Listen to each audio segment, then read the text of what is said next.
Meus antenados do coração, sejam bem-vindos ao Tela Asta, eu sou Peter Shilton e eu fiz outra descoberta bem interessante. O teletexto, a internet que vinha pela televisão nos anos 80. Se você quiser saber mais sobre essa história, venha comigo depois da vinheta.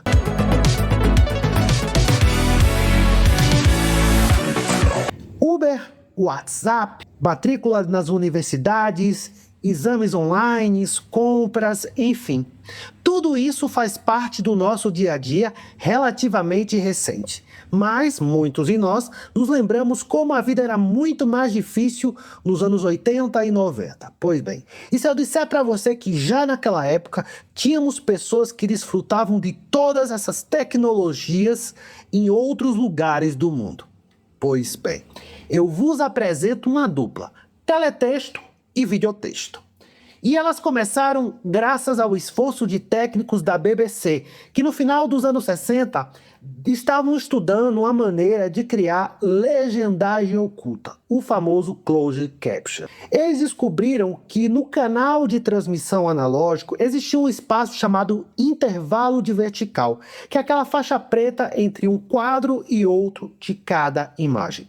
Descobriram que ali era possível transmitir não só texto, mas como gráficos e outras formas de informação. Sendo assim, em 1974, a BBC dava início ao Ceefax, que era o videotexto deles. Além do Closed Caption, era possível criar uma espécie de jornal eletrônico na tela, onde você podia acessar as últimas notícias, a tabela esportiva, o resultado da loteria, receitas, informações úteis e tudo mais. Numa época que não existia internet. E se você não tivesse o caro decodificador da época, não tinha problema. No começo e no fim de cada transmissão, a BBC colocava aí cerca de 1 hora desse carrossel eletrônico, porque era assim que eram transmitidas as informações, como se fosse um carrossel, girando e girando eletronicamente, e que você acessava através de um código. Por exemplo, 888 geralmente era o código para o Closed Caption. Se você acessasse, sei lá, 113, você tinha as notícias da sua cidade, 128, as notícias internacionais. E assim foi a primeira experiência, uma espécie de interface eletrônica de informação. Isso foi muito popular nos países da Europa Ocidental, no Japão e chegou a ser implantado nos Estados Unidos, mas a galera de lá não curtiu muito. Aqui no Brasil nunca foi implantado a não ser o recurso de Closed Caption.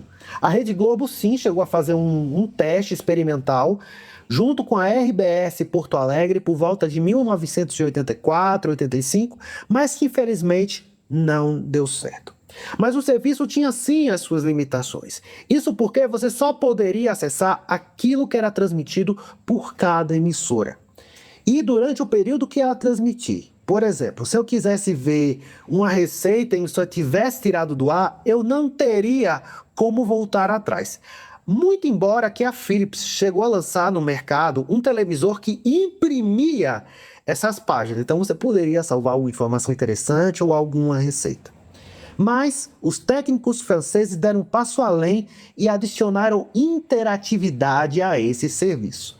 Se você quiser saber como era o videotexto, espere aí, mas antes disso, se inscreva no canal, ative o sininho para as novas notificações para cada vez que chegue vídeo novo e compartilhe esse vídeo com um gato, cachorro, papagaio, periquito para me ajudar a crescer, porque a audiência desse canal tá baixa. Então, ajude aí para que esse canal cresça. Pois bem. O videotexto foi o novo passo que o teletexto deu na escala da informação. Isso porque a França fez uma grande reforma na sua rede telefônica na década de 70, visando a tornar a mais moderna do mundo. Pois bem, e conseguiram. A ideia deles, a princípio, era usar a tecnologia do teletexto e colocá-la na rede telefônica, para criar uma espécie de lista telefônica virtual, eletrônica, para economizar na impressão de papel. Pergunte a seus pais, a seus avós, como era antigamente. Havia uns livrões dessa grossura, com todos os números que você poderia imaginar. Igrejas, bancos, restaurantes, cabeleireiros, números comuns de pessoas. E para imprimir para milhares de pessoas todos os anos era um custo astronômico. E a França queria acabar com isso, mas sem saber estava criando a primeira experiência de rede doméstica da história. No tempo que a internet estava engatinhando entre nerds em universidades, era complicadíssimo de se mexer. Cada pessoa que tivesse uma linha telefônica poderia se dirigir a uma agência dos Correios na França e retirar um terminal, que basicamente era um monitor com uma tecla, e acionar os códigos para interagir com o sistema. A princípio, era tão somente para fazer pesquisas na lista telefônica. Mas com o passar do tempo, especialmente a partir de 1984, 2 anos após a implantação plena do sistema, tornou-se possível verificar muito mais possibilidades nele. Tinha acesso a rede bancária online, poderia fazer compras, mandar e-mails, bater bate-papo de uma maneira parecida com o WhatsApp, fazer matrículas em escolas e universidades, receber resultados médicos e até mesmo uma maneira muito rudimentar de internet das coisas. Era possível, por exemplo, acionar a rede de irrigação do seu jardim ou programar seu videocassete para gravar um determinado programa. E os franceses eram muito orgulhosos desse sistema, que para olhos de hoje não parece ter muita graça, alguns gráficos toscos e muito texto. Teoricamente foi possível adicionar imagens, mas o custo foi muito alto para os franceses. Americanos, canadenses, alemães e japoneses experimentaram sistemas muito parecidos, porém graficamente muito superiores. Nos Estados Unidos, por exemplo, teve o Telidon, que usava um terminal colorido e gráficos aprimorados.